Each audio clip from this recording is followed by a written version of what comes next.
మచిలీపట్నం నుంచి ఎంఏ తీసుకోండి, విజయవాడ నుంచి విఐ తీసుకోండి, గుంటూరు నుంచి జియుఎన్ తీసుకోండి, మావి గన్ అని పేరు పెట్టండి. మచిలీపట్నం, విజయవాడ, గుంటూరు, మావి గన్. సరే గన్ అంటే బాగుండదు నీకు, అది జగన్ అనేది గుర్తుకొస్తుంది లేదనుకుంటే సరే వేరే పేరు పెట్టండి. ఇంతకు ముందే నేను చెప్పినాం ఎవరు కూడా అమరావతికి వ్యతిరేకం కాదని, కానీ ఇది సాధ్యం కాదని అంత ఖర్చును తట్టుకునే స్తోమత రాష్ట్రానికి లేదు అని, ఇది లేదు కాబట్టే ప్రజలకు భారం ఉండకూడదని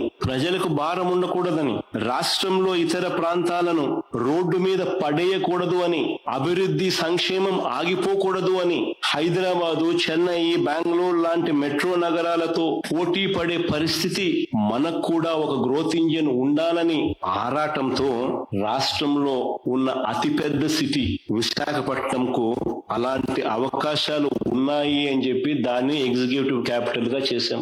స్వార్థం ఏం లేదు, మోస్ట్ ప్రాక్టికల్ గా వాటికి సంబంధించి సో కాల్డ్ అమరావతి అని చెప్పి చంద్రబాబు నాయుడు చేస్తా ఉన్న డ్రామాకు సంబంధించి నాణ్యానికి ఇటువైపున రెండవ సైడ్ మీ ద్వారా ప్రజల ముందు ఈ రోజు ఉంచే ప్రయత్నం చేస్తాం. నిజంగా చంద్రబాబు నాయుడు గారి వంటి వ్యక్తి రాష్ట్ర ముఖ్యమంత్రిగా ఉండడం నిజంగా ఆంధ్ర రాష్ట్ర ప్రజలు చేసుకున్న దురదృష్టం. ఎందుకంటే ఈ మనిషికి చిత్తశుద్ధి లేదు, ఈ మనిషికి నిజాయితీ అంతకన్నా లేదు. పరిపాలన అంటే చంద్రబాబు నాయుడు గారి దృష్టిలో అది కేవలం దోపిడీ చేయడానికి, అవినీతిని చేయడానికి మాత్రమే తన దృష్టిలో పరిపాలన అంటే. రకరకాలుగా ఈ పద్ధతుల్లో దోపిడీ చేసే కార్యక్రమంలో భాగంగా దానికి రకరకాలుగా పేర్లు పెడతాడు, రకరకాలుగా దాని చుట్టూ డ్రామాలు అల్లుతాడు. విజన్ అంటాడు, సంపద సృష్టి అంటాడు, ఇలా రకరకాలుగా కొత్త పేర్లు పెడతాడు. పేర్లు పెట్టి టాపిక్లు డైవర్ట్ చేస్తూ, స్కాములు చేస్తూ దోచేసే ప్రయత్నాలు చేస్తా ఉంటాడు. అమరావతిలో గత వారం జరిగిన తీర్మానంలో కూడా, శాసనసభలో తీర్మానంలో కూడా, ఆ డ్రామాలో కూడా ఇవే మనకు కనిపిస్తాయి. ప్రజలను పక్కదోవ పట్టించడం, ఆ పక్కదోవ పట్టించే కార్యక్రమంలో తన దోపిడీకి స్టాంప్ వేసుకోవడం, తన దోపిడీ నుంచి డ్రామాను డైవర్ట్ చేస్తూ ప్రజలను పక్కదోవ పట్టించే కార్యక్రమం. నిజంగా రాజధాని మీద అసెంబ్లీలో తీర్మానమే అవసరం లేదు అని చెప్పి ప్రభుత్వంలో ఉన్న ఒక మంత్రి స్టేట్మెంట్ ఇచ్చినాడు. పార్థసారథి అనే వీళ్ళకి సంబంధించిన మంత్రి స్టేట్మెంట్ ఇచ్చాడు, రాజధాని మీద అసెంబ్లీలో తీర్మానమే అవసరం లేదు అని చెప్పి. నేను అడుగుతా ఉన్నా, అసలు రాజ్యాంగంలో రాజధాని అనే పదం ఎక్కడైనా ఉందా అని? రాజ్యాంగంలో ఎక్కడ రాష్ట్రాలకు సంబంధించి రాజధానులు అనే పదం ఎక్కడా లేదు. దేశానికి మాత్రమే రాజధాని ఉంటుంది తప్ప రాష్ట్రాలకు రాజధాని అనేది కాన్స్టిట్యూషన్ లో లేదు. Only seats of governance. ఈ ఫ్యాక్ట్ నిజంగా కూడా ఎవరు కూడా మర్చిపోకూడదు. సాక్షాత్తు కేంద్ర ప్రభుత్వం కూడా రాజధాని అనేది రాష్ట్రాల ఇష్టం అంటూ అధికారికంగా వీళ్ళు మన ఏపీ హైకోర్టులో కౌంటర్ అఫిడవిట్ కూడా దాఖలు చేసినారు. కేంద్ర ప్రభుత్వం ఆంధ్రప్రదేశ్ హైకోర్టులో ఒక కౌంటర్ అఫిడవిట్ కూడా దాఖలు చేసినారు. ఈ మేరకు రాజధాని విషయంలో కేంద్ర ప్రభుత్వానికి ఎలాంటి పాత్ర లేదు అని కూడా ఆ అఫిడవిట్ లో వాళ్ళు పేర్కొన్నారు. మన కళ్ళ ఎదుటే 2000 సంవత్సరంలో కేంద్రం కొత్తగా 2000 సంవత్సరంలో ఉత్తరాఖండ్, జార్ఖండ్, ఛత్తీస్గఢ్ రాష్ట్రాలను కేంద్రము తీసుకొచ్చింది. మన కళ్ళ ముందని 2000 సంవత్సరంలో ఆ రాష్ట్రాలకు రాజధానులు ఎలా వచ్చాయి? కేంద్రం ఏదైనా డిసైడ్ చేసిందా? కేంద్రం నిర్ణయించలేదే.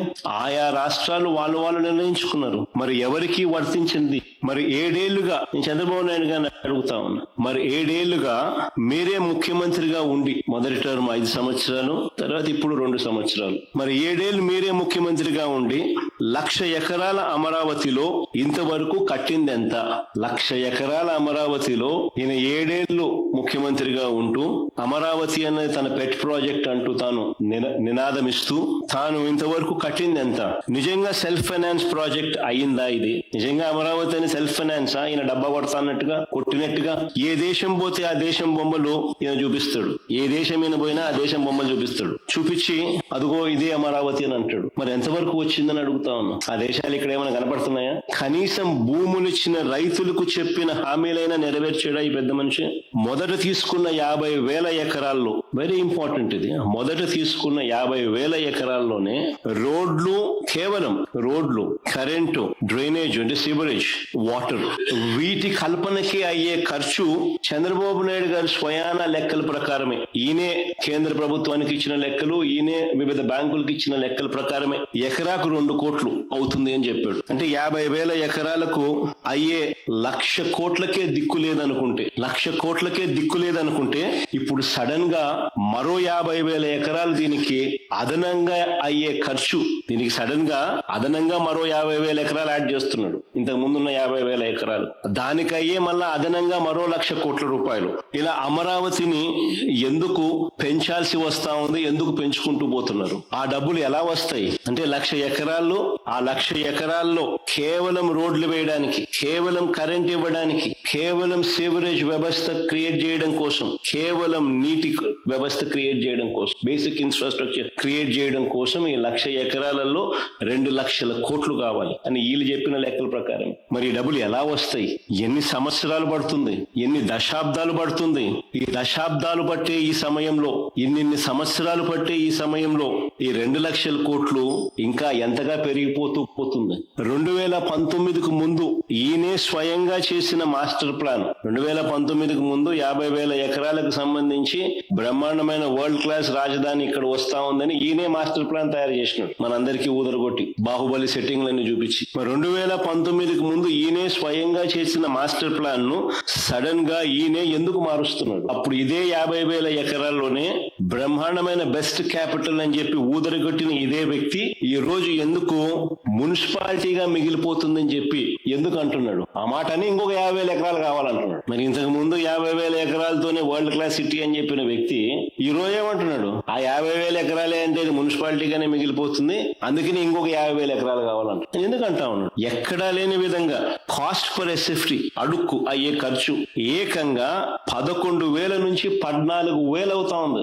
కాస్ట్ పర్ ఎస్ఎఫ్టీ ఎక్కడా చూడని విధంగా, ఎక్కడా లేని విధంగా అడుక్కు అయ్యే ఖర్చు 11,000 నుంచి 14,000 దాకా ఎందుకు అవుతా ఉంది? ఏ స్కాముల వల్ల ఇది ఎగబాకుతా ఉంది అన్న వీటికి సమాధానం ఎక్కడైనా అసెంబ్లీలో చెప్పాడా? 5.5 గంట అసెంబ్లీలో ఇటువంటి ప్రశ్నలకు ఏదైనా సమాధానం చెప్పాడా? ఆ 5.5 గంటల సమావేశం కేవలం జగన్ ను, వైఎస్ఆర్ కాంగ్రెస్ పార్టీని దుమ్మెత్తిపోయడానికి, బూతులు తిట్టడానికి మాత్రమే వాడుకున్నారు. రాజధాని పేరిట పట్టపగలు తాను చేస్తా ఉన్న దోపిడీ నుంచి ప్రజలను డైవర్ట్ చేసేందుకు ఈ డ్రామాకు తెరలేపాడు. ఆశ్చర్యం ఏమిటో తెలుసా? ఓవైపు అసెంబ్లీ పిలుస్తాడు. ఇంతకుముందు నేను అన్నాను కదా, ఈ మనిషికి చిత్తశుద్ధి లేదు, నిజాయితీ అంతకన్నా లేదు అని చెప్పి. ఆశ్చర్యం ఏమిటి అని అంటే, ఓవైపు అసెంబ్లీని పిలుస్తాడు, ఇంకోవైపు అదే చట్టసభలో భాగమైన కౌన్సిల్ ను పిలవడు, ఇంకోవైపు అదే చట్టసభలో భాగమైన కౌన్సిల్ ను పిలవడు. ఎందుకు? కౌన్సిల్ ని పిలిస్తే రాజధాని పేరిట చంద్రబాబు చేస్తా ఉన్న అవినీతి భాగోతాన్ని కౌన్సిల్ లో సభ్యులు బయట పెడతారని, ఈయన బండారాన్ని అంతా కూడా వాళ్ళు కడిగి పాడేస్తారని ఆశ్చర్యం కలిగించే విషయాలు ఇవన్నీ. ఈయన అంటాడు, భవిష్యత్తులో కూడా రాజధానిని ఎవరు మార్చకుండా చట్టం తెస్తున్నామని చంద్రబాబు నాయుడు చెప్తా ఉన్నాడు. భవిష్యత్తులో కూడా రాజధానిని ఎవరు మార్చకుండా చట్టం తెస్తున్నామని చంద్రబాబు చెప్తా ఉన్నాడు. ఇలా అసెంబ్లీలో వీళ్ళు చేయగలిగింది మళ్ళీ అదే అసెంబ్లీలో మళ్ళీ దాని మార్పులు కూడా చేయలేరా? చట్టాల గురించి మాట్లాడే ఈ వ్యక్తి చట్ట సవరణ గురించి మాట్లాడా? తెలియదా? ఈయనకి ఏమన్నా తెలుసు, కానీ డ్రామా. ఇంతకుముందు నేను చెప్పినట్టుగా ఈ డ్రామా అంతా ఎందుకు? తన అవినీతిని కప్పిపుచ్చుకునేందుకు డ్రామా. ఏ చట్టమైనా కూడా చట్ట సభ ద్వారా చట్టం చేయగలుగుతుంది, చట్టంలో సవరణలు కూడా చేయగలుగుతుంది. ఇది అందరికీ తెలిసిన విషయాలే. 3 ఏళ్ల పిల్లోడు 6 ఏళ్ల పిల్లోడిని అడిగినా చెప్తారు. కానీ చంద్రబాబు నాయుడు ఏదో కొత్తగా ప్రజలకు తెలియనట్టుగా, దాన్ని పక్కదోవ పట్టించేట్టుగా, దాన్ని ఏదో విప్లవాత్మకంగా తీసుకొని వస్తానట్టుగా ఓ బిల్డప్, దానికి ఒక కథ, ఎందుకు అంతా చేస్తా ఉన్నాడంటే తన అవినీతి నుంచి టాపిక్ డైవర్ట్ చేసి. నేను సూటిగా చంద్రబాబుని అడుగుతా ఉన్నాను, 2014 నుంచి ఇప్పటి వరకు 12 ఏళ్ల కాలంగా, 2014 నుంచి ఇప్పటి వరకు అంటే దాదాపు ఆయన 5 ఏళ్ళు, మళ్ళీ మధ్యలో మా 5 ఏళ్ళు, మళ్ళా ఇప్పుడు 2 ఏళ్ళు, దాదాపుగా 12 ఏళ్ళు కాలంలో మనస్ఫూర్తిగా చంద్రబాబు నాయుడు అడుగుతాను, నువ్వు ఈ ప్రాంతంలో ఉన్నావా అని అడుగుతాను, మనస్ఫూర్తిగా ఇక్కడ కాపురం పెట్టావా అని అడుగుతాను. ఇప్పటికీ కూడా మీ కుటుంబాలన్నీ ఎక్కడున్నాయని అడుగుతా ఉన్నా. 2019 వరకు హైదరాబాద్ కు షటిల్ సర్వీస్, 2019 వరకు కూడా ఒక పక్కన ముఖ్యమంత్రిగా ఉంటూ మరోవైపున హైదరాబాద్ కు షటిల్ సర్వీస్. ప్రతిపక్ష నాయకుడిగా ఎన్నికల వరకు వీళ్ళ అడ్రస్ అంతా హైదరాబాద్. ఇప్పుడు కూడా వారానికి 2 రోజులు, వారానికి 5 రోజులే ఇక్కడ. అది ఈయన పవన్ కళ్యాణ్, ఈయన కొడుకు అయితే అది కూడా వారానికి 4 రోజులు ఉంటే గొప్ప సంగతి. పవన్ కళ్యాణ్ అయితే అసలు ఆయన ఎప్పుడు ఉంటాడో కూడా తెలియదు. ప్రత్యేకంగా ఒక్కొక్కరికి ఒక్కొక్క విమానం, షటిల్ సర్వీస్. ఇవన్నీ వాస్తవాలు నేను చెప్పేటివి. ఏదైనా కానీ అసెంబ్లీలో దుమ్మెత్తిపోయాలి అని ఒక ఆరాటంతో మమ్మల్ని తిడతారు తప్ప, మేము అడిగే ప్రతి ప్రశ్న వాస్తవంగా లోతైన ప్రశ్నలు, ప్రతి ఒక్కరూ ఆలోచన చేయదగ్గ ప్రశ్నలు. ఫేర్ గా నిజంగా ఈ సబ్జెక్ట్ మీద మాట్లాడదాం. ఫేర్ గా ఈ సబ్జెక్ట్ ను ప్రస్తావిద్దాం. వైఎస్ఆర్సీపీ ఈ ప్రాంతానికే కాదు, రాష్ట్రంలో ఏ ప్రాంతానికి అప్పుడు ఇప్పుడు ఎప్పుడు వ్యతిరేకం కాదు అనే విషయం స్పష్టంగా మరొకసారి చెప్తా ఉన్నాం. కొన్ని వాస్తవమైన విషయాలు మీ ద్వారా ప్రజల ముందు, ఈ ప్రెస్ కాన్ఫరెన్స్ ద్వారా ప్రజల ముందుకు తీసుకుని పోయే ప్రయత్నం చేస్తా ఉన్నాం. చంద్రబాబు నాయుడు గారు చెప్పిన లెక్కల ప్రకారమే, తానంతటి తానే కేంద్రానికి, తానంతటి తానే బ్యాంకులకు వాళ్ళు సబ్మిట్ చేసిన డిపిఆర్ రిపోర్ట్ల ప్రకారమే అమరావతి ప్రాంతంలో 1 ఎకరా డెవలప్ చేయాలంటే, డెవలప్ అంటే బిల్డింగ్లు కాదు, డెవలప్ అంటే కేవలం అక్కడ రోడ్లు, కరెంటు, డ్రైనేజు, నీటి సదుపాయాల కల్పనకు మాత్రమే వీళ్ళ లెక్కల ప్రకారమే ఎకరాకు 2 కోట్ల రూపాయలు ఖర్చు అవుతుంది అని ఇచ్చిన వీళ్ళ లెక్కల ప్రకారమే 50,000 ఎకరాలకు అయ్యే ఖర్చు ఇంటూ 2 కోట్లు అంటే 1,00,000 కోట్ల రూపాయలు. మొదటి దశలో తీసుకున్న ఈ 50,000 ఎకరాలకి దిక్కు లేదనుకుంటే, మొదటి దశలో తీసుకున్న ఈ 50,000 ఎకరాలకే దీనికి అయ్యే 1,00,000 కోట్ల రూపాయలకు దిక్కు లేదు అని అనుకుంటే, బేసిక్ ఇన్ఫ్రాస్ట్రక్చర్ కు మాత్రమే నేను చెప్తా ఉన్నా, ఈ 50,000 ఎకరాలలో బేసిక్ ఇన్ఫ్రాస్ట్రక్చర్ కు మాత్రమే రోడ్లు, డ్రైనేజీలు, కరెంటు, నీళ్లు, ఇటువంటి బేసిక్ ఇన్ఫ్రాస్ట్రక్చర్ కి అయ్యే ఖర్చు ఎకరాకు 2 కోట్ల చొప్పున 1,00,000 కోట్ల రూపాయలకు దిక్కు లేదనుకుంటే, రెండో దశలో మరో 50,000 ఎకరాలు తీసుకుంటానని చెప్తా ఉన్నాడు. అందులో సుమారు 20,000 ఎకరాలకు ఇప్పటికే నోటిఫికేషన్ కూడా ఇచ్చేసాడు. రెండో దశకు సంబంధించి రెండో దశలో 50,000 ఎకరాలకు గాను 20,000 ఎకరాలకు ఇప్పటికే నోటిఫికేషన్ కూడా ఇచ్చేసాడు.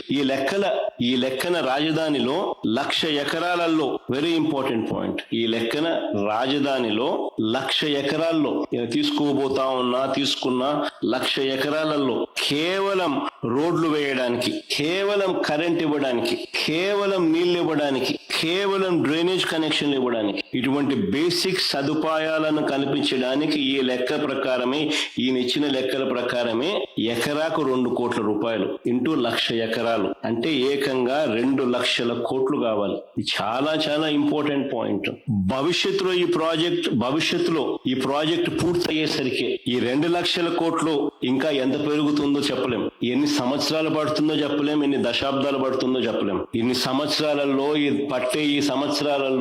పట్టే ఈ దశాబ్దాల్లో ఈ 2,00,000 కోట్లు కాస్త ఇంకా ఏ స్థాయికి పోతుందో కూడా చెప్పలేం. 2 లక్షలు 4 లక్షలు అవుతుందో, 4 లక్షలు 10 లక్షలు అవుతుందో, సమయం దశాబ్దాలను బట్టి డిసైడ్ అవుతుంది. మరి నేను అడుగుతా ఉన్నా, మరి 12 ఏళ్ల క్రితం నేను చంద్రబాబు నాయుడు అడుగుతాను, ఈ ఎకరాకు 2 కోట్లు అని చెప్పి ఏదైతే చంద్రబాబు నాయుడు చెప్తా ఉన్నాడు, ఈ బేసిక్ ఇన్ఫ్రాస్ట్రక్చర్ ప్రొవైడ్ చేయడానికి కోసం అయ్యే ఖర్చు, ఇది కూడా 12 ఏళ్ల క్రితం 2014లో ఈయన ఇచ్చిన లెక్కలు, 12 ఏళ్ల క్రితం లెక్కల ప్రకారమే 2 లక్షల కోట్లు పెట్టాల్సిన ఈ చంద్రబాబు, విడిపోయిన రాష్ట్రానికి 7 ఏళ్లు ముఖ్యమంత్రిగా ఉన్న ఈ చంద్రబాబు ఇప్పటి వరకు ఎంత పెట్టాడని అడుగుతాను. 2014 నుంచి 19 మధ్యలో తొలి 5 ఏళ్లలో ఈయన పెట్టింది కేవలం 5,335 కోట్లు. 2014 నుంచి 2019 మధ్యలో తొలి 5 ఏళ్లలో ఈయన పెట్టిన ఖర్చు 5,335 కోట్లు, 2 లక్షల కోట్లకు గాను. అవి కూడా అప్పుల ద్వారా తెచ్చినవే.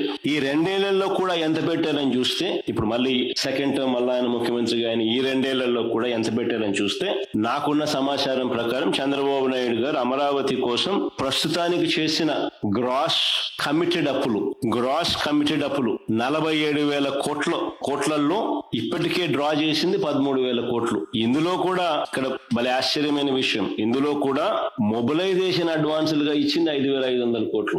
10% ఇవ్వడం, 8% తీసుకోవడం కమిషన్. అసలు ఇంతవరకు మా హయాంలో ఎప్పుడు మొబిలైజేషన్ అడ్వాన్స్ అనేది లేదు. పని చేస్తే బిల్లులు పెడితే ఇస్తాం. ఈయన వచ్చినాక దాన్ని మార్చి మొబిలైజేషన్ అడ్వాన్స్ తీసుకొచ్చినాడు. ముందే డబ్బు ఇస్తున్నాడు, ఆ డబ్బులో నుంచి ఇమీడియట్ డబ్బు ఎత్తున్నాడు, 10% ఇస్తున్నాడు, 8% కమిషన్ ఎత్తున్నాడు. కేవలం 2,500 కోట్లు మాత్రమే బిల్లుల కింద ఇచ్చాడు ఈ 2 ఏళ్లలో కేవలం 2,500 కోట్లు మాత్రమే బిల్లుల కింద ఇచ్చారు. ఇంకా ఆశ్చర్యం ఏమిటో తెలుసా, 960 కోట్లు డైవర్ట్ కూడా చేసినారు. 960 కోట్లు డైవర్ట్ కూడా చేసినారు. అంటే ఈయన 7 ఏళ్ల పీరియడ్ లో, 7 ఏళ్ల కాలంలో ఈయన ఖర్చు చేసింది ఇప్పుడు 2,500 కోట్లు, అప్పుడు 5,335 కోట్లు, అంటే దాదాపుగా 8,000 కోట్లు. మరి నేను చంద్రబాబు నాయుడు గారిని అడుగుతా ఉన్నా, మరి కేవలం రోడ్లు వేయడానికి, కేవలం కరెంట్ ఇవ్వడానికి, కేవలం నీళ్లు ఇవ్వడానికి, కేవలం డ్రైనేజ్ వంటి మౌలిక వసతులు కల్పించడానికే 2 లక్షల కోట్లలో 7 ఏళ్లలో ఖర్చు పెట్టింది ఈయన కేవలం 8,000 కోట్లు. మరి 7 ఏళ్లలో 8,000 కోట్లు పెడితే ఇక 2 లక్షల కోట్లు పెట్టడానికి ఎన్ని సంవత్సరాలు పడుతుంది, ఎన్ని దశాబ్దాలు పడుతుంది? ఈ లెక్కల ప్రకారం చూస్తే అందరూ కూడా ఆలోచన చేయాలి ఈ విషయాలన్నీ కూడా. ఇది కాక బిల్డింగ్ ఖర్చులు, ఈ 2 లక్షల కోట్లు కాక మన బిల్డింగ్లకు అయ్యే ఖర్చులు సెపరేట్. ఇదంతా కేవలం బేసిక్ ఇన్ఫ్రాస్ట్రక్చర్ కోసమే. ఆశ్చర్యం ఏమిటో తెలుసా, కేవలం ఆ రాజధాని అమరావతి అనే ఆ ప్రాంతంలో కేవలం రోడ్లు వేయడానికి, కేవలం కరెంట్ వేయడానికి, కేవలం డ్రైనేజ్ చేయడానికి, వ్యవస్థ క్రియేట్ చేయడానికి, కేవలం నీళ్లు ఇవ్వడానికి ఇంతింత డబ్బులు ఇక్కడ ఖర్చు చేస్తూ పోతే రాష్ట్రంలో ఇక సంక్షేమము, రాష్ట్రంలో ఇక అభివృద్ధి, రాష్ట్రంలో ఇతర ప్రభుత్వ బాధ్యతలు, వీటి పరిస్థితి ఏమిటి?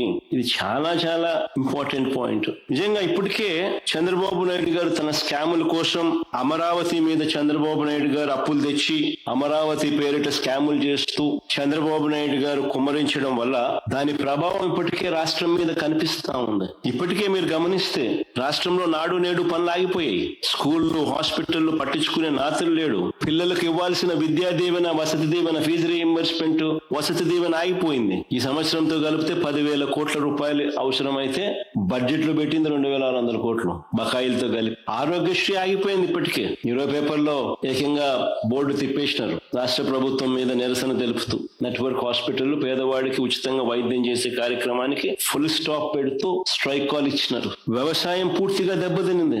రైతులకు ఏ పంటకు గిట్టుబాటు ధర రాని పరిస్థితి, కనీసం ఇంటర్వ్యూన్ అయ్యే పరిస్థితి లేదు. ఉచిత పంటల బీమా గాలికి ఎగిరిపోయింది. ఇప్పటికే ఆర్బీకేలు నిర్వీర్యం అయిపోయాయి. ఈ క్రాప్ జరిగిందా లేదా పట్టించుకునే నాతులు లేడు. మెడికల్ కాలేజ్ పనులు పూర్తిగా ఆగిపోయాయి. 5,000 కోట్లు ఖర్చు అయ్యేది, సంవత్సరానికి 1,000 కోట్లు పెడితే చాలు మెడికల్ కాలేజీలు పూర్తయ్యే పరిస్థితి నుంచి ఆగిపోయాయి. మా ప్రభుత్వ హయాంలో ఉన్న పథకాలన్నీ ఇప్పటికే రద్దయిపోయాయి. రాష్ట్రానికి అవసరమయ్యే ఇలాంటి ఎన్నెన్నో కార్యక్రమాలన్నీ కూడా ఆగిపోయాయి. చివరకు చంద్రబాబు ఇచ్చిన సూపర్ 6, సూపర్ 7 హామీలకు కూడా మోసాలుగా మిగిలిపోయాయి. ఇక చంద్రబాబు 1,00,000 ఎకరాల అమరావతికి 2 లక్షల కోట్లు ఎప్పుడు పెట్టగలుగుతాడు, ఎలా పెట్టగలుగుతాడు? ప్రజలకు ప్రభుత్వం తప్పనిసరిగా బాధ్యతాయుతంగా చేయాల్సిన మంచి ఎప్పుడు జరుగుతుంది, ఎలా జరుగుతుంది? ఉద్యోగస్తులకు 36,000 కోట్లు బకాయిలు ఇప్పటికే. అంటే ఈ చంద్రబాబు గారు తన జీవితం అంతా కూడా ఇక్కడే రోడ్లు, తన జీవితం అంతా ఇక్కడే కరెంటు, తన జీవితం అంతా ఇక్కడే నీళ్లు, తన జీవితం అంతా ఇక్కడే డ్రైనేజు, జీవితం అంతా అప్పులు చేస్తాడా? అంతవరకు రాష్ట్రంలో ఇలా ప్రజలు, రాష్ట్రము ఇబ్బందులు పడుతూనే ఉండాలా?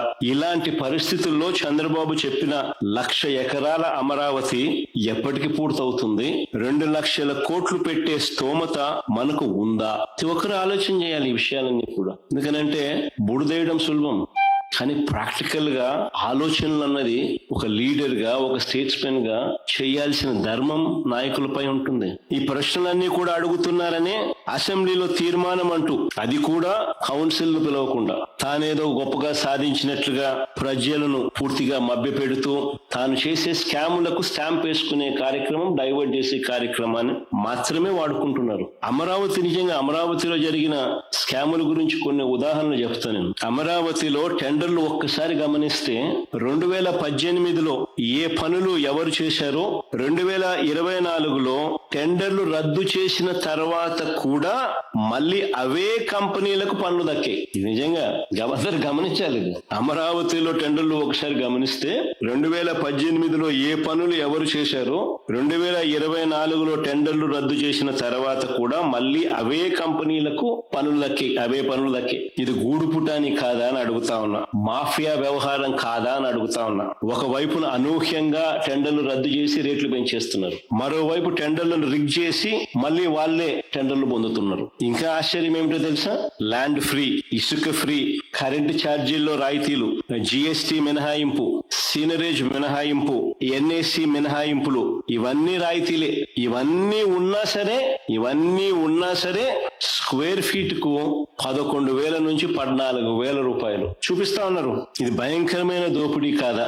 క్యాపిటల్ గా అమరావతి రియాలిటీ సంగతి పక్కన పెడితే, ఒక నిమిషం, క్యాపిటల్ గా అమరావతి రియాలిటీని కాస్త పక్కన పెడితే, దేశంలో అతిపెద్ద స్కామ్ కు, కరప్షన్ కు చంద్రబాబు నిజంగా క్యాపిటల్ చేసినాడు. ప్రజల క్యాపిటల్ కదా దేవుడు ఎరుగు, స్కాముల క్యాపిటల్ మాత్రం ఖచ్చితంగా అమరావతిని చేసినాడు. ఒక పెద్ద ఆర్గనైజ్డ్ కరప్షన్ జరుగుతా ఉంది. ఇప్పుడు మీరే గమనించండి, బెంగళూరుకు వెళ్ళినా, చెన్నైకి వెళ్ళినా, హైదరాబాద్ లో ఇటువంటి ఏ మహానగరాల్లో చూసినా కూడా 5 స్టార్ సదుపాయాలతో కట్టిన చోట, residential flats, 5 star lobbies, 5 star సదుపాయాలతో కట్టిన చోట కూడా కాస్ట్ పర్ ఎస్ఎఫ్టీ అయ్యే ఖర్చు కట్టడానికి 4,500 రూపాయలు మించదు. కానీ ఇక్కడ మాత్రం, అమరావతిలో మాత్రం 11,000 నుంచి 14,000 రూపాయలు చూపుతా ఉన్నారు. అది కూడా 11,000 నుంచి 13,000 చూపుతున్నారు. అది కూడా మళ్ళీ ఇన్ని రాయితీలు ఇచ్చిన తర్వాత, ఇన్ని మినహాయింపులు ఇచ్చిన తర్వాత. ఏమేం మినహాయింపులు? జిఎస్టీ లేదు, ఇసుక ఫ్రీ, కరెంటు ఛార్జీలు రాయితీ, జిఎస్టీ మినహాయింపు, సీనరేజ్ మినహాయింపు, ఎన్ఏసి మినహాయింపు, ఇవన్నీ మళ్ళా కలుపుకొని ఇవన్నీ తీసేసిన తర్వాత కూడా స్క్వేర్ ఫీట్ 11,000 నుంచి 14,000 రూపాయలు. మిగతా వాళ్ళంతా ఎన్ని కూడా వేసుకోవాలా? మిగతా హైదరాబాద్ లో గానీ, బెంగళూరులో గానీ, చెన్నైలోని కట్టే 4,500 ఇవన్నీ కూడా ఉంటాయి. ఉదాహరణకు నేను చెప్తా ఉన్నాను. ఉదాహరణకు చంద్రబాబు కట్టాలనుకుంటున్న 5 టవర్లు, వాటి టెండర్ల పరిస్థితి ఒక్కసారి గమనించమని కోరుతాం. వీళ్ళు చేసే దోపిడీ నిజంగా వీరప్పన్ కూడా సరిపోడు, ఆ లెవెల్ దోపిడీ.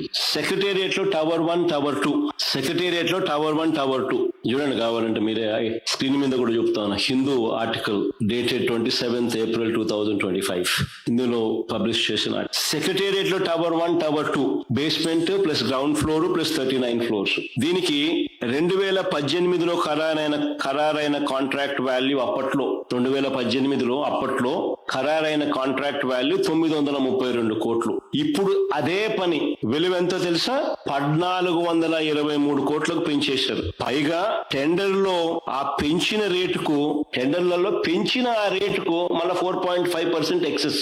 కరెక్ట్ గా చూసుకోండి, 4.5, 5% దాటదు. మళ్ళీ కరెక్ట్ గా 4.5% కరెక్ట్ గా ఎక్సెస్. మళ్ళీ కాంట్రాక్టర్ కు నజరానా రూపేణా జిఎస్టీ, సీనరేజ్, ఎన్ఏసి ట్యాక్సుల మినహాయింపుల ద్వారా మరో 257 కోట్ల రూపాయలు లబ్ధి. అంటే మొత్తంగా వీటి విలువతో కూడా కలుపుకుంటే 1,762 కోట్ల రూపాయలకు చేరింది. అంటే ఇదే tower 1, tower 2 basement plus ground floor plus 39 floors కు 2018లో ఖరారైన కాంట్రాక్ట్ విలువ 932 కోట్లు అయితే, ఇప్పుడు అది ఏకంగా 830 కోట్ల రూపాయలు పెరిగి మొత్తం ఖర్చు 1,762 కోట్లకు ఎగబాకింది. ఆశ్చర్యం ఏమిటో తెలుసా?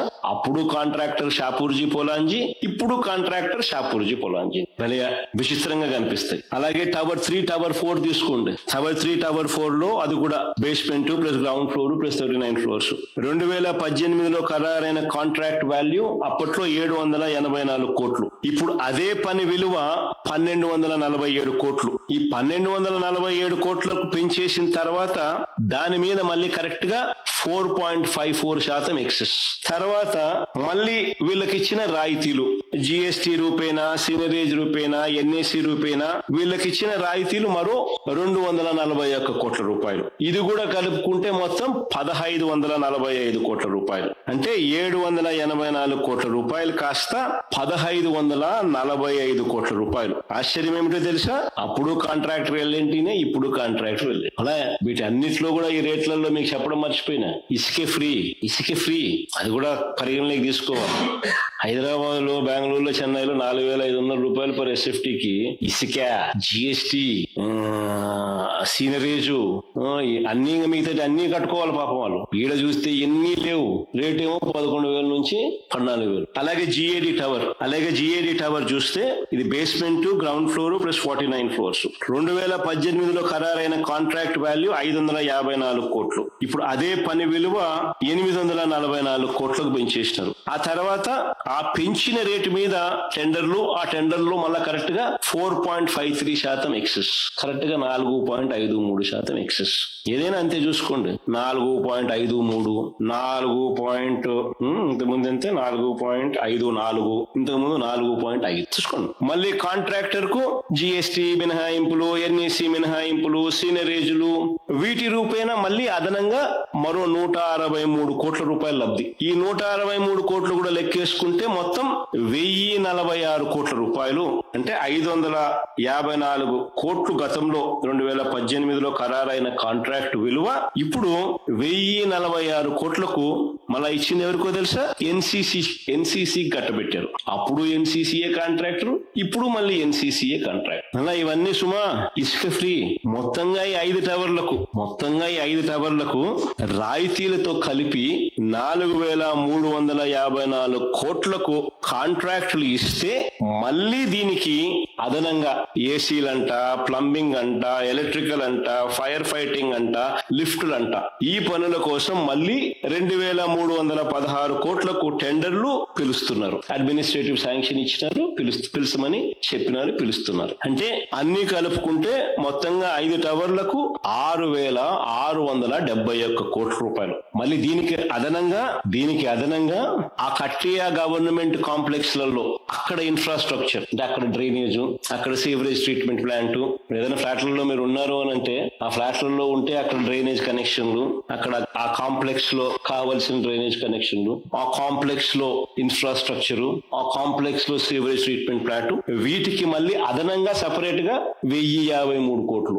ఎక్కడైనా మీరు ఫ్లాట్లు ఏదైనా పోయినా కూడా, లేకపోతే మీరే కట్టాలనుకున్నా, ఫ్లాట్లు కట్టడమే కాకుండా ఆ ఫ్లాట్లకు మీరు ఆ కాంప్లెక్స్ లో ఇవన్నీ కూడా ప్రొవైడ్ చేయాలి. అప్పుడే పోయి ఎవరైనా కూడా ఫ్లాట్లలో ఉండగలుగుతారు. ఈ 5 టవర్లకు బిల్టప్ ఏరియా 52,20,496 SFT, అంటే స్క్వేర్ ఫీట్ కు 14,795 రూపాయలు పర్ SFT. ఈ అడిషనల్ ఇన్ఫ్రాస్ట్రక్చర్ ఏదైతే ఉందో అది తీసినా కూడా 12,779 రూపాయలు పర్ SFT. దీనికి ఆ గవర్నమెంట్ కాంప్లెక్స్ లో అడిషనల్ ఇన్ఫ్రాస్ట్రక్చర్, ఈ ఇన్ఫ్రాస్ట్రక్చర్ అంతా 1053 కోట్లు కూడా కలిపితే స్క్వేర్ ఫీట్ కు 14,795 రూపాయలు పర్ SFT. అన్ని కలిపి 4,500తో చేస్తున్నారు హైదరాబాద్ లో, బెంగళూరులో, చెన్నైలో. ఇక్కడ ఇన్ని మినహాయింపులతో ఈ రేట్లు. ఇలా ఇసుక ఫ్రీ, అది మర్చిపోకూడదు అందరం. ఇసుక ఫ్రీ అనేది వెరీ ఇంపార్టెంట్ కదా బిల్డింగ్ కన్స్ట్రక్షన్. 5 టవర్లకు 52,20,496 SFT. ఆశ్చర్యం ఏమిటో తెలుసా? ఒక వైపునేమో ఇంతింత డబ్బులు ఖర్చు పెట్టి కడతా ఉన్నారు, మరోవైపున తాత్కాలిక సచివాలయము, తాత్కాలిక అసెంబ్లీ అని చెప్పి వీటిలో వేస్ట్ చేసిన అమౌంట్ ఎంతో తెలుసా? 1,100 కోట్లు. ఎందుకు కట్టినారయ్యా మరి ఆ సచివాలయము, ఉన్న అసెంబ్లీ? 1,100 కోట్ల రూపాయలు ఖర్చు పెట్టి కట్టినారు. ఇప్పుడు తాత్కాలికం అంట అని మళ్ళా ఇప్పుడు ఇంత కడతా ఉన్నారు. 6,671 కోట్లు ప్లస్ 1,053 కోట్లు పెట్టి మళ్ళా కడతా ఉన్నారు. అంటే 1,100 కోట్లు ఏం కావాలా? గంగలో పోసినట్టే కదా. తెలంగాణలో కేసీఆర్ గారు ఈ మధ్య కాలంలోనే సెక్రటేరియట్ బిల్డింగ్ ను 28 ఎకరాల్లో కట్టాడు, 10 లక్షల SFT. అంతకన్నా ఎక్కువ, అదే చాలా లిబరల్. 615 కోట్లతో కట్టాడు. పార్లమెంటు, దేశ రాజధాని ఢిల్లీలో పార్లమెంటు కొత్త భవనం 970 కోట్లు. ఆ పార్లమెంట్ లో 1,272 మంది కూర్చునేలా కట్టారు. మరి పార్లమెంటు దేశం మొత్తం చూస్తుంది, ఆ లెవెల్లో వాళ్ళు కడితే మన అసెంబ్లీ ఎంతో తెలుసా ఇప్పుడు కట్టేది? 1,449 కోట్లు. పార్లమెంట్ దాటినాం, కేసీఆర్ నెంబర్ కు డబల్. హైకోర్టు కోసం మరో 1,480 కోట్లు, హైకోర్టు కోసం మరో 1,480 కోట్లు వీళ్ళు పెడతా ఉన్నారు. ఏంది నేను చెప్పినట్టు 5 టవర్లు కాక ఇవన్నీ నేను చెప్పేటివి. 5 టవర్లలో అసెంబ్లీ రావడం లేదు, 5 టవర్లలో నీకు హైకోర్టు రావడంలా. అది కాక అసెంబ్లీ పేరుతో మరో 1,149 కోట్లు కడతా ఉన్నాడు. హైకోర్టుకు మరో 1,480 కోట్లు మళ్ళా కడతా ఉన్నాడు. దీని కంపారిజన్ తెలంగాణలో కేసీఆర్ 615 కోట్లతో అసెంబ్లీ కట్టినాడు. దీని కంపారిజన్ పార్లమెంట్ భవనం కొత్తగా ఢిల్లీలో కట్టింది 970 కోట్ల. అంటే కనీసం హైకోర్టు అసెంబ్లీని కూడా వదలడం లేదు స్కాముల కోసం, ఈయన దుబారా కోసం, ఈయన విచ్చలవిడి దోపిడీ కోసం. చివరకు సరే మిగతా వాటిలో స్కాములు ఇంకా ఎక్కువ కనిపిస్తా ఉన్నాయి 5 టవర్లలో, అటువంటి పనులలో. కానీ హైకోర్టులు అండ్ అసెంబ్లీని కూడా వదలడంలా, చట్టసభలు కూడా వదలడంలా. చంద్రబాబు తన అవినీతిని సచివాలయం టవర్లు, అసెంబ్లీ కి హైకోర్టు భవనాలకే పరిమితం చేయలేదు. ఏ పని చూసినా కూడా అక్కడ దోపిడీయే కనిపిస్తుంది. అది రోడ్లైనా కావచ్చు, మురుగునీటి కాలువలైనా కావచ్చు, సీవరేజ్ ప్లాంట్ల విషయంలో అయినా కావచ్చు, కొండవీటి వాగు వరద మళ్లింపైనా కావచ్చు, లేఅవుట్ డెవలప్మెంట్ అయినా కావచ్చు, ఆర్కిటెక్ట్స్ కి ఇచ్చే డిజైన్ల ఫీజు అయినా కావచ్చు. ఇలా ఎక్కడ చూసినా కూడా విచ్చలవిడి అవినీతి కనిపిస్తుంది. కేవలం సచివాలయము, హైకోర్టు, అసెంబ్లీ వీటి డిజైన్ల కోసమే ఈయన ఎంత ఖర్చు పెట్టాడో తెలుసా?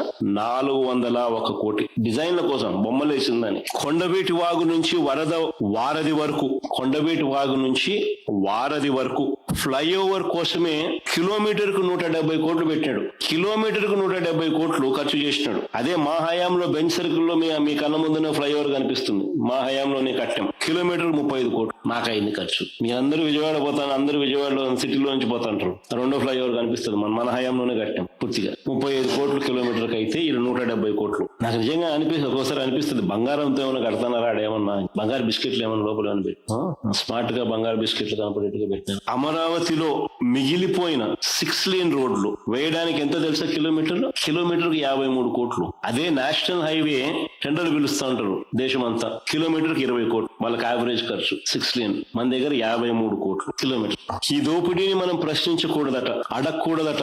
అడిగితే ఎదురుదాడి, అడిగితే అమరావతికి మీరు వ్యతిరేకం. 7 ఏళ్లలో అమరావతి కోసం చంద్రబాబు పెట్టిన ఖర్చు, 7 ఏళ్లలో మొదట 5 సంవత్సరాలు, ఇప్పుడు 2 ఏళ్లు. ఈ 7 ఏళ్లలో అమరావతి కోసం ఇంతవరకు ఆయన పెట్టిన ఖర్చు 8,000 కోట్లు. మొబిలైజేషన్ అడ్వాన్స్ మరో 5,500 కోట్లు. నేను ఇంతకుముందే చెప్పిన మొబిలైజేషన్ అడ్వాన్స్ అంటే అది స్కామ్. 10% ఇస్తున్నారు, 8% ఎత్తుతున్నారు. అయిన ఖర్చు 8,000 కోట్లు 7 ఏళ్లలో. మొదటగా తీసుకున్న, నేను అడుగుతాను, ఈ 8,000 కోట్లలో ప్లస్ మొబిలైజేషన్ 5,500 కోట్లలో మనకి ఏం కనిపిస్తా ఉన్నాయి? స్కాములు తప్ప. మొదటగా తీసుకున్న 50,000 ఎకరాలకే దిక్కులేని పరిస్థితిలో, మొదటగా తీసుకున్న 50,000 ఎకరాలు, ఆ 50,000 ఎకరాలకు బేసిక్ ఇన్ఫ్రాస్ట్రక్చర్ కోసమే ఖర్చు అయ్యే ఎకరాకు 2 కోట్ల రూపాయలు చొప్పున, ఆ 1,00,000 కోట్లకే దిక్కులేని పరిస్థితుల్లో మళ్ళీ ఇంకో 50 ఎకరాలు, ఇంకొక 50,000 ఎకరాలు తీసుకుంటానని చెప్పి భవనాలు కాకుండా కేవలం ల్యాండ్ డెవలప్మెంట్ కోసం, అంటే కేవలం బేసిక్ ఇన్ఫ్రాస్ట్రక్చర్ కోసం, రోడ్లు, డ్రైనేజీలు, కరెంటు, నీటి, వీటి కోసం 2 లక్షల కోట్లు పెట్టలేమని తెలిసినా కూడా, సాధ్యం కాదు అని తెలిసినా కూడా, ఇది అందరు నిజంగా గమనించాల. అమరావతికి ఎవరూ వ్యతిరేకం కాదు, కానీ సాధ్యం అవుతుందా, సాధ్యం కాదా అన్నది ప్రతి ఒక్కరూ ఆలోచన చేయాలి. మనం లీడర్లుగా ఉంటూ మన స్కాముల కోసం అసాధ్యం అని తెలిసింది, సాధ్యం కాదని తెలిసింది, స్కాముల కోసం తెలిసి ఉండి కూడా ప్రజలను మభ్యపెడుతూ పెడదోవ పట్టించితే అసలు రాష్ట్రానికి క్యాపిటలే ఉండదు, అది ఏదీ ఉండదు. డెవలప్మెంట్ కోసమే ఇటు రోడ్లు అక్కడ వేయడానికి, కరెంట్ వేయడానికి, ఎలక్ట్రిసిటీ, సివరేజ్ కనెక్షన్లకు, ఇటువంటి బేసిక్ ఇన్ఫ్రాస్ట్రక్చర్ కోసమే 2 లక్షల కోట్లు అవసరమని తెలిసినా కూడా అది అసాధ్యం అని చెప్పి కళ్ళ ముందే కనిపిస్తా ఉన్నప్పటికీ ఇంకా రైతుల్ని, ప్రజల్ని మభ్యపెట్టాలని తాను ఉన్నన్ని నాళ్ళు అప్పులు తెచ్చి అమరావతి పేరు చెప్పి స్కాములు చేసి దోపిడీ చేసేది ఆయన ప్లాన్. ఈ దోపిడీ నుంచి డైవర్షన్ కోసమే అసెంబ్లీలో తీర్మానాలు అంటూ డ్రామాలు. నిజంగా ఇంతకు ముందే నేను చెప్పినాం, ఎవరు కూడా అమరావతికి వ్యతిరేకం కాదని, కానీ ఇది సాధ్యం కాదని, అంత ఖర్చును తట్టుకునే స్తోమత రాష్ట్రానికి లేదు అని, ఇది లేదు కాబట్టే ప్రజలకు భారం ఉండకూడదని రాష్ట్రంలో ఇతర ప్రాంతాలను రోడ్డు మీద పడేయకూడదు అని, అభివృద్ధి సంక్షేమం ఆగిపోకూడదు అని, హైదరాబాదు, చెన్నై, బెంగళూరు లాంటి మెట్రో నగరాలతో పోటీ పడే పరిస్థితి మనకు కూడా ఒక గ్రోత్ ఇంజిన్ ఉండాలని ఆరాటంతో రాష్ట్రంలో ఉన్న అతిపెద్ద సిటీ విశాఖపట్నంకు అలాంటి అవకాశాలు ఉన్నాయి అని చెప్పి దాన్ని ఎగ్జిక్యూటివ్ క్యాపిటల్ గా చేశాం.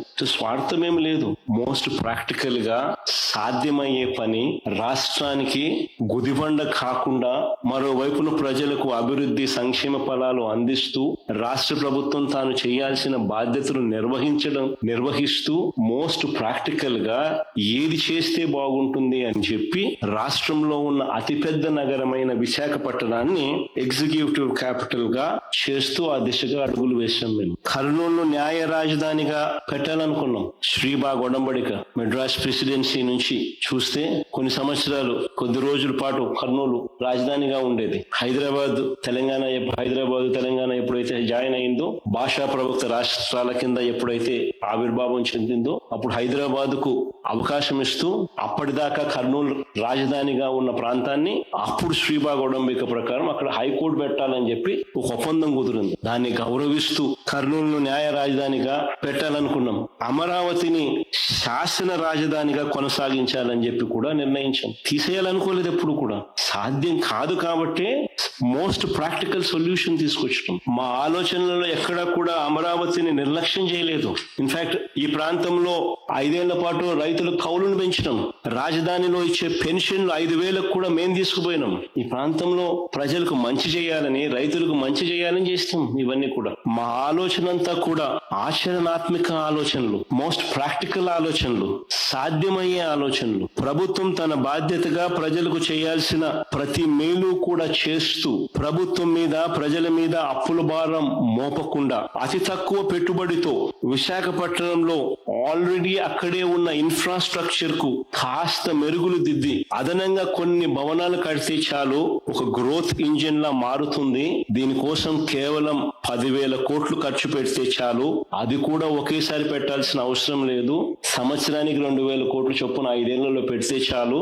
ఆటోమేటికలీ విశాఖపట్నం ఈ స్థాయి నుంచి ఈ స్థాయికి వెళ్ళిపోతుంది. ఒక గ్రోత్ ఇంజిన్ తయారవుతుంది. చదువుకున్న మన పిల్లలకు ఎక్కడికెక్కడికో, చెన్నైకో, బెంగళూరుకో, హైదరాబాద్కో ఇలాంటి నగరాలకు పోవాల్సిన అవసరం లేకుండా మనకు కూడా ఒక మహానగరం తయారవుతుంది అని చెప్పి ఆరాటపడ్డాం. కానీ దీని మీద చంద్రబాబు నాయుడు గారు, ఆయన ఎల్లో మీడియా వాళ్ళ ముఠా కేవలం వాళ్ళ స్వార్థం కోసం, వాళ్ళ బినామీలు, వాళ్ళ ఆస్తులు, వాళ్ళు కొనుగోలు చేసిన ల్యాండ్ రేట్లు పెంచుకునే దానికోసం చెప్పని అబద్ధాలు లేదు. అంత దారుణంగా విషపూరిత ప్రచారాలు చేశారు. నిజంగా నేను చెప్తా ఉన్నాను, నాకు సంకుచితమైన ఆలోచన నాకు గన ఉంటే రాయలసీమలోనే రాజధాని పెట్టేవాడిని. విశాఖపట్నంకి ఎందుకు పెట్టాలా? విశాఖపట్నంలో ఎందుకు పెట్టాలా? నాకు నిజంగానే సంకుచితమైన ఆలోచనే గన ఉండింటే అసలు నేను ముఖ్యమంత్రి కాకమునిపై ఇక్కడ చంద్రబాబు నాయుడు భూములు కొనలా, ఇల్లు కట్టలా. కానీ జగన్ ఇక్కడే భూమి కొన్నాడు. ఈ సొంత ఇల్లు, సొంత భూమి నేను కొన్నా. నాకే నిజంగా సంకుచితమైన ఆలోచనే ఉండింటే అమరావతిని లెజిస్లేటివ్ క్యాపిటల్ గా ఎందుకు చేస్తాను? చేయాల్సిన అవసరం ఏముంది? ఇవాళ చంద్రబాబు నాయుడు గారు ఎగ్జిక్యూటివ్ క్యాపిటల్ గా విశాఖపట్నాన్ని రద్దు చేసినాడు. ఇవాళ చంద్రబాబు నాయుడు గారు న్యాయ రాజధానిగా కర్నూలు రద్దు చేసినాడు. పోనీ అమరావతిలో 2 లక్షల కోట్లు ఎప్పుడు పెట్టగలడో చెప్పగలడా? ఎక్కడి నుంచి తెస్తాడో ఈ డబ్బులు చెప్పగలడా? ఒక సాధ్యం కానిది కళ్ళ ముందే అందరికీ కనిపిస్తా ఉంది. దానికోసం అని చెప్పి ఒక భ్రమ కల్పిస్తూ, స్కాములు చేస్తూ ఫ్యూచర్ లో కూడా రాష్ట్రానికి ఒక గ్రోత్ ఇంజిన్ అనేది లేకుండా చేస్తాం. ఫ్యూచర్ లో కూడా రాష్ట్రం అటువైపున హైదరాబాద్ పెరుగుతూ ఉంటుంది, అటువైపున బెంగళూరు పెరుగుతూ ఉంటుంది, అటువైపున చెన్నై పెరుగుతూ ఉంటుంది. కానీ మన రాష్ట్రం మాత్రం ఫ్యూచర్ లో కూడా పెరగనివ్వకుండా చంద్రబాబు నాయుడు రాష్ట్రం మీద కుట్ర చేస్తా ఉన్నాడు తన స్కాముల కోసం. నేను అడుగుతా ఉన్నా, ఒకవైపున ఇన్ని లక్షల కోట్ల రూపాయలు పెట్టడం అసాధ్యం అని చెప్పి ఒకవైపున కనిపిస్తా ఉంటే, మరోవైపు రాష్ట్ర ప్రభుత్వం బాధ్యతగా చేయాల్సిన పనులు, ప్రజలకు చేయాల్సిన మంచి, ఇవన్నీ కూడా ఆగిపోతా ఉన్న పరిస్థితులు. 2 ఏళ్లు పూర్తి కాక మునిపే చంద్రబాబు నాయుడు గారు చేసిన గ్రాసు కమిటెడ్ రూపంలో అప్పులు 3,37,000 కోట్ల రూపాయలు. ఈ రోజు అప్పు చేస్తే తప్ప జీతాలు కూడా ఇవ్వలేని పరిస్థితి. మరి ఇలాంటి పరిస్థితిలో 2 లక్షల కోట్లు తెస్తానంటాడు, 2 లక్షల కోట్లతో రాజధాని అంటాడు. ఎప్పుడు డెవలప్ చేస్తాడు? ఈలోగా రైతుల పరిస్థితి ఏమిటి? ఈలోగా అక్క చెల్లెమ్మల పరిస్థితి ఏమిటి? ఈలోగా చదువుతా ఉన్న పిల్లల పరిస్థితి ఏమిటి? ఈలోగా నాడు నేడు పనుల పరిస్థితి ఏమిటి? శిథిలమవుతా ఉన్న స్కూళ్ళు, హాస్పిటళ్ల పరిస్థితి ఏమిటి? ఆరోగ్యశ్రీ పరిస్థితి ఏమిటి? ఉద్యోగస్తులకు ఇవ్వాల్సిన 36,000 కోట్ల రూపాయలు బకాయిల పరిస్థితి ఏమిటి? ఇక తప్పనిసరిగా ప్రభుత్వం చేయాల్సిన బాధ్యతలు, వీటి పరిస్థితి ఏమిటి? ఒకవేళ పెట్టాలని అయినా చంద్రబాబు నాయుడు గారు రెట్టమట్టంతో అడుగులు ముందుకు వేస్తే, ఇలా పెట్టుకుంటూ పోతే రాష్ట్రం ఏం కావాలి? రాష్ట్ర ప్రజలు ఏం కావాలి? వీళ్ళ సంక్షేమము, అభివృద్ధి ఏం కావాలి? రాష్ట్రానికి సంబంధించిన మిగిలిన బాధ్యతల పరిస్థితి ఏమిటి? మిగతా ప్రాంతాలు ఏం కావాలి? ఇన్నాళ్ళు చంద్రబాబు నాయుడు గారు ఏమంటా ఉన్నారు? ప్రజలను మభ్యపెడుతూ అమరావతి సెల్ఫ్ ఫైనాన్స్ ప్రాజెక్ట్ అని ప్రజలను మభ్యపెడుతూ ఇన్ని సంవత్సరాలు అంటా ఉన్న మాటలు.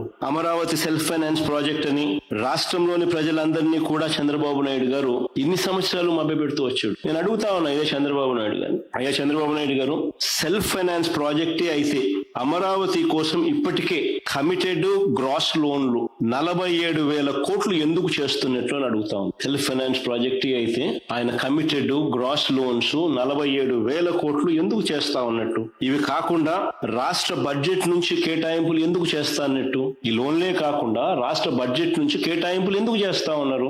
రాజధాని కోసం తెస్తున్న రుణాలకు రాష్ట్ర ప్రభుత్వం నుంచి గ్యారంటీలు ఎందుకు ఇస్తా ఉన్నారు? ఇదే సెల్ఫ్ ఫైనాన్స్ ప్రాజెక్ట్ అయితే ఎందుకు రాష్ట్ర ప్రభుత్వం నుంచి రాజధాని కోసం తెస్తున్న రుణాలకు రాష్ట్ర ప్రభుత్వం నుంచి గ్యారంటీలు ఎందుకు ఇస్తున్నట్టు? భూమిని అమ్మి డబ్బు తెస్తానని చెప్పిన వాడివి ఇన్ని వేల కోట్ల రూపాయల అప్పులు ప్రభుత్వ ఖజానాపై ఎందుకు భారం మోపుతున్నారని అడుగుతా ఉన్నా. చంద్రబాబు నాయుడు గారిని అడుగుతా ఉన్నా. సెల్ఫ్ ఫైనాన్స్ ప్రాజెక్ట్ అని చెప్తా ఉన్నా. మీరు ఇప్పటి వరకు అమ్మిన భూములు ఎన్ని?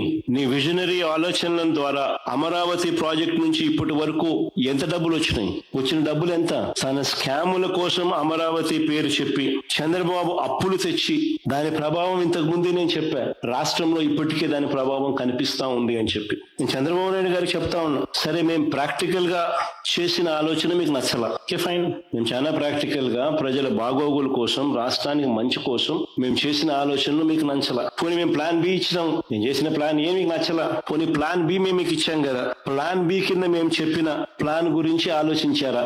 అది లేదు. కొద్ది నెలల కిందట నేను చెప్పిన మచిలీపట్నం టు విజయవాడ 70 కిలోమీటర్లు, విజయవాడ టు గుంటూరు మరో 40 కిలోమీటర్లు. మచిలీపట్నంలో మేము కడతా ఉన్న పోర్టు, మా హయాంలో పోర్టుకు శ్రీకారం చుట్టాం, పనులు మొదలు పెట్టాం, పర్మిషన్లు తెచ్చాం, ల్యాండ్ ఇచ్చాం, ల్యాండ్ కొనుగోలు ఇచ్చినాం, ఫైనాన్షియల్ క్లోజర్ కంప్లీట్ చేసినాం, ఎవరితో ప్రమేయం లేకుండా దానికి డబ్బులు వచ్చేట్టుగా ఏర్పాట్లు చేసాం. ఈ రోజు చెన్నై అనేది పోర్ట్ సిటీ, బాంబే అనేది ఈ రోజు పోర్ట్ సిటీ. ప్లాన్ బి కింద మేము చెప్పినాం మచిలీపట్నం టు విజయవాడ 70 కిలోమీటర్లు, విజయవాడ టు గుంటూరు మరో 40 కిలోమీటర్లు, మొత్తం ఈ 110 కిలోమీటర్లు నేషనల్ హైవే రోడ్డు ఉంది. ఈ నేషనల్ హైవేకు కాస్త అటు ఇటుగా ఈ మొత్తం క్యాపిటల్ ఏరియా కింద డిక్లేర్ చేయండి. మచిలీపట్నం నుంచి ఎంఏ తీసుకోండి, విజయవాడ నుంచి విఐ తీసుకోండి, గుంటూరు నుంచి GUN తీసుకోండి, మావి గన్ అని పేరు పెట్టండి. మచిలీపట్నం, విజయవాడ, గుంటూరు, మావి గన్. సరే, గన్ అంటే బాగుండదు నీకు, అది జగన్ అనేది గుర్తుకొస్తుంది లేదనుకుంటే సరే వేరే పేరు పెట్టండి. మచిలీపట్నం నుంచి ఎంఏ తీసుకోండి, విజయవాడ నుంచి విఐ తీసుకోండి, గుంటూరు నుంచి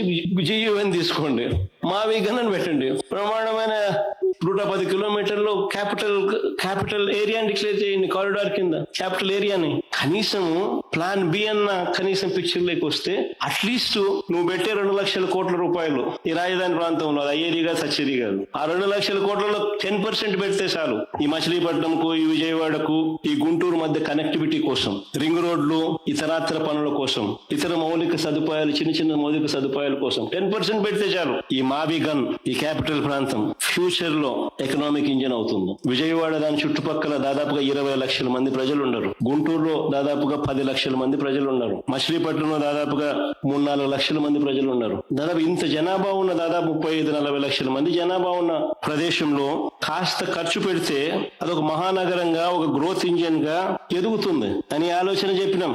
ఇది నచ్చల, మావి గన్ కూడా నచ్చల. మీకు లేదు దీంట్లో స్కాములు చేయలేము, ఆల్రెడీ రోడ్లు ఉన్నాయి, ఆల్రెడీ ఇన్ఫ్రాస్ట్రక్చర్, ఇంకా స్కాములు చేసేదానికి అవకాశమే లేదు.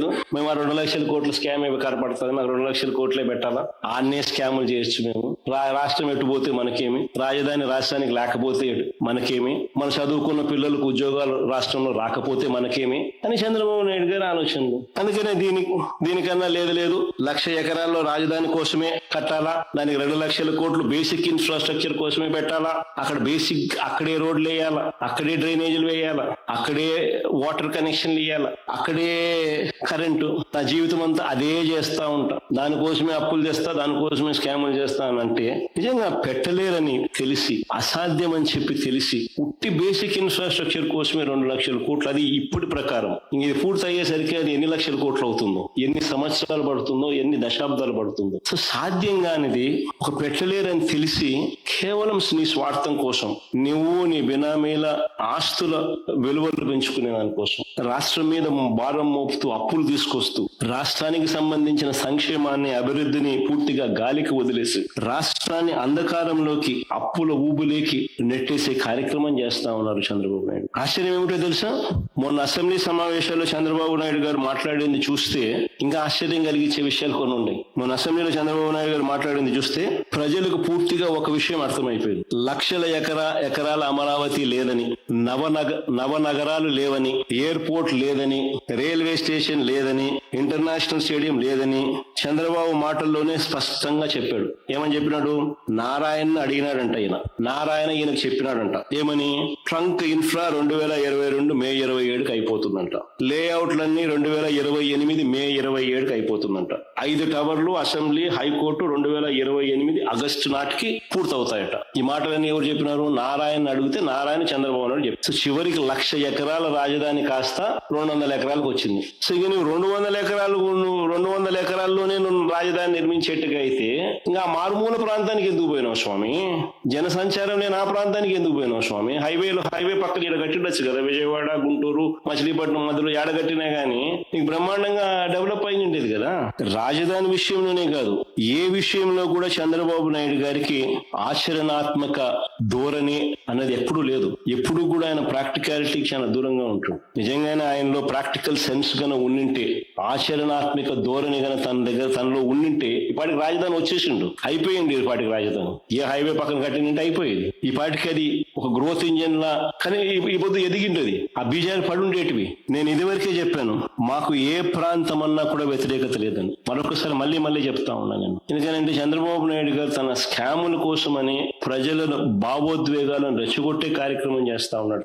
దీంట్లో ఎటువంటి వాస్తవాలు లేవు. నేను చెప్పిన ప్రతి మాట కూడా ప్రాక్టికల్ గా ఆలోచన చేస్తే ఎవరికైనా కూడా జగన్ చెప్పేది నిజమే కదా అని చెప్పి అనిపించే మాటలే. మేము తాపత్రయపడిందల్లా రాష్ట్ర ఆర్థిక పరిస్థితులు బాగోలేవు అన్న నిజాన్ని పరిగణలోకి తీసుకుని ప్రజల ప్రయోజనాలు, రాష్ట్ర ప్రయోజనాలకు మనసులో పెట్టుకుని సంక్షేమము, అభివృద్ధి రెండూ కూడా రాష్ట్రంలో కొనసాగిస్తూ సత్వరమే ఒక గ్రోత్ ఇంజిన్ లాంటి నగరాన్ని తయారు చేసుకోవాల్సిన అవసరం ఉందనే మౌలిక లక్ష్యాన్ని అప్పుడు చెప్పాం, ఇప్పుడు చెప్తున్నాం.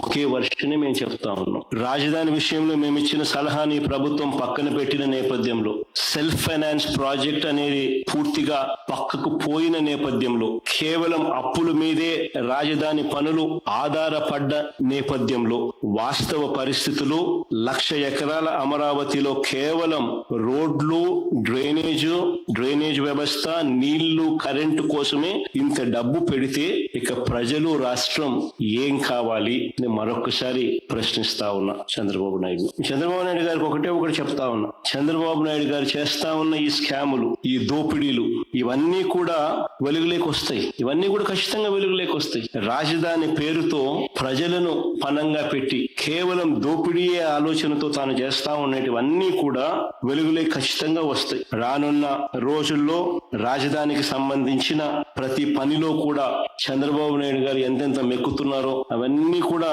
ఈ రోజు చెప్పినట్టుగానే సాక్ష్య ఆధారాలతో సహా మళ్ళీ చెప్తూనే ఉంటాం. చంద్రబాబు నాయుడు గారికి మాత్రం దేవుడు గట్టిగా మొట్టికాయలు వేస్తాడు. ప్రజలు కూడా ఖచ్చితంగా మొట్టికాయలు వేసే రోజు కూడా త్వరలోనే ఉంది. తాను చేస్తా ఉన్న ఇంత అన్యాయపు ధోరణి వల్ల. రామాయణం అంతా ఇన్నాక రామునికి సీత ఏమైంది అని అడిగితే ఇంతసేపు గంట సేపు నీకు చెప్పిన సుదీర్ఘంగా నువ్వు చెప్పిన ప్రతి పాయింట్ నీకు అర్థమయ్యేట్టుగా రాష్ట్ర ప్రజలకు అందరికీ కూడా అర్థమయ్యే విధంగా సవివరంగా చెప్పిన. Sir, you alleged that so much astronomical amount of corruption is happening. So how do you think it can be stopped from happening? You should say. You are the journalist. You have the pen. No. We write what they say and what you write. But practically, how do you think it can be stopped? You have all the tender documents in place. None of these things are spoken out of the air. Everything has got evidence. Everything is properly documented. Whatever I've spoken about has got documented evidence. I think all those documents are available, and you being a journalist should take it up and make it a national issue.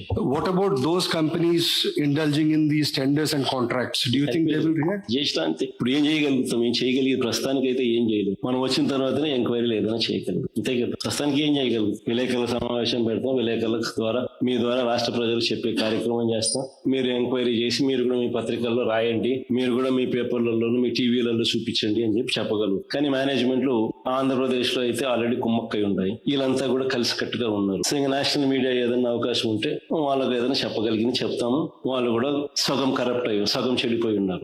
ఈ parliament కాబట్టి ఏం చెప్పగలుగుతాం? ఇవన్నీ రేపు పొద్దున మన ప్రభుత్వం వచ్చినప్పుడు మనం ఎంక్వైరీలు చేసి ఇవన్నీ ప్రజల ముందర తీసుకొచ్చే కార్యక్రమం పెడతాము. నువ్వు చేసిన తప్పు చేసిన వాళ్ళందరికీ ఆ రోజు శిక్ష పడుతుంది. ఇప్పుడు పార్లమెంట్ సమావేశాల్లో కూడా ఈ చట్టబద్ధ అంశానికి సంబంధించి తీర్మానం చేయబోతున్నారు చెప్తా ఉన్నారు కదా సార్. అక్కడ చర్చ, అక్కడ కూడా ఈ కరప్షన్ దాని గురించి మీరు డిస్కస్ చేస్తారా? ఈ అమరావతికి సంబంధించిన కరప్షన్ పైన పార్లమెంట్ లో ఎన్ని ఏదైతే చెప్పినామో పార్లమెంట్ లో కూడా ఖచ్చితంగా చెప్తాం. సాధ్యం ఒకటే ఒకటి రమేష్ గుర్తుపెట్టు, ఎక్కడ కూడా నేను మళ్ళీ చెప్తా ఉన్నాను, నోబడీ ఈస్ అగేన్స్ట్, అమరావతికి వ్యతిరేకంగా ఎవరు లేరు. బట్ సాధ్యం కాదని తెలిసి ఇంత డబ్బులు పెట్టడం ఇంపాసిబుల్ అని చెప్పి తెలిసి 2 లక్షల కోట్ల రూపాయలు ఏంది స్వామి, రోడ్ల కోసము, కరెంటు కోసము, డ్రైనేజీల కోసము, బేసిక్ ఇన్ఫ్రాస్ట్రక్చర్ కోసం పెట్టడం ఏంది? ఆల్రెడీ ఈ బేసిక్ ఇన్ఫ్రాస్ట్రక్చర్ ఉన్న ప్రదేశాలంతా పక్కన పెట్టడం ఏంది? 2 లక్షల కోట్లు అసలు సాధ్యం అయ్యేదేనా? నువ్వు 7 ఏళ్ళు ముఖ్యమంత్రిగా పరిపాలన చేసిన వ్యక్తి 8,000 కోట్లు ఖర్చు పెట్టగలిగినాడు. 5,500 కోట్లు మొబిలైజేషన్ అడ్వాన్స్ ఇచ్చి స్కాములు చేస్తా ఉన్నాడు. ఏ రకంగా సాధ్యం అవుతుంది? సాధ్యం కానిది ప్రజలను మభ్యపెడుతూ మోసం చేస్తూ రాష్ట్ర ప్రజలకు అసలు ఏ క్యాపిటల్ లేకుండా చేసే కార్యక్రమం జరుగుతుంది కుట్రలో బాగా. వేరే ఇంతకు ముందే నేను చెప్పా మావిగన్ ప్లాన్ బి. సరే నేను చెప్పిన విశాఖపట్నం ఆలోచన నీకు నచ్చలా, సరే మావిగన్ ప్లాన్ బి చెప్పిన, హైవే పక్క డిక్లేర్ చేసి హైవే పక్కన కట్టు, ఆ బిల్డింగ్ ఇంకా ఆ నుంచి షిఫ్ట్ చేసాడు కట్టు, ఇంకా పూర్తిగా ముద్ర పెట్టలే కదా, షిఫ్ట్ చేసాడు కట్టు, అట్లీస్ట్ ఈ ప్రాంతం అంతా బ్రహ్మాండంగా డెవలప్ అవుతుంది.